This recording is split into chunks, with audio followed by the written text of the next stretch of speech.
Speaking on Channel 5's latest royal documentary, Meghan at 40: The Climb to Power, which aired on Saturday, July 24, royal author Tom Quinn explained how Meghan Markle had an unholy scrap with the royal family over what royal name her and Prince Harry could use for their commercial interests as they attempted to massively capitalize on the royal name in the USA and have tried to construct a brand after their departure from the royal family.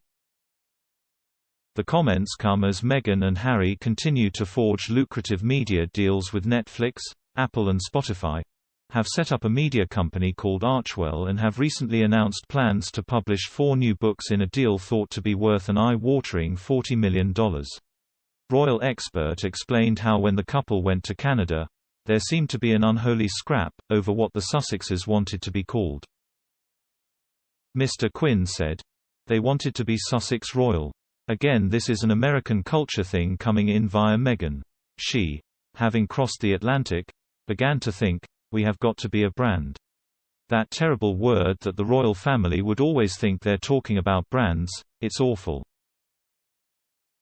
He added how the pair wanted to be Sussex Royal in order to put the name on their product, but then they were told they could not be Sussex Royal and they couldn't be HRHs. The royal expert explained, "It was the royal family again saying to them because clearly Meghan and Harry clearly hadn't checked. You can't just carry on with the titles you and when you were working members of the royal family." While royal historian and commentator Ed Owens stressed, any form of commercial venture risked bringing the royal family into disrepute if it didn't fit with the monarchy's remit of public operations back in Britain. Speaking to Us Weekly at the start of July, Pauline McLaren, a professor of marketing and consumer research at Royal Holloway University, explained how Prince Harry and Meghan Markle have established a competitive brand with their version of royalty that destroys the brand of the royal family. This brand, she says, massively challenges the established royal family brand as the California-based pair continue to roll out products from books to podcasts.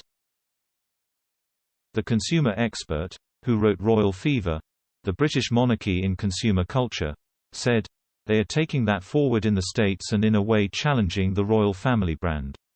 They are showing they are au fait with contemporary times. They are showing up the royal family for their old-fashioned ways, their much more traditional ways."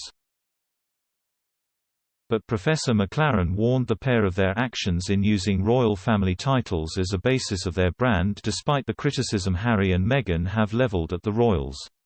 She explained, "But it is keeping that balance that they keep in touch with royalty because that of course is their kudos."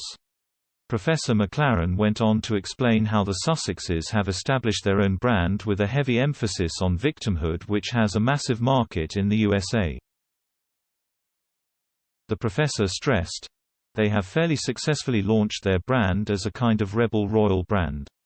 The underdog narrative that they put across is of course a very well-trodden narrative that succeeds very much for brands in contemporary consumer culture.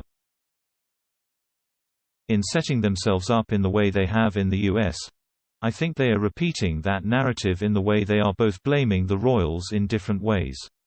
There is a sense of victimhood and that they have had to overcome these challenges.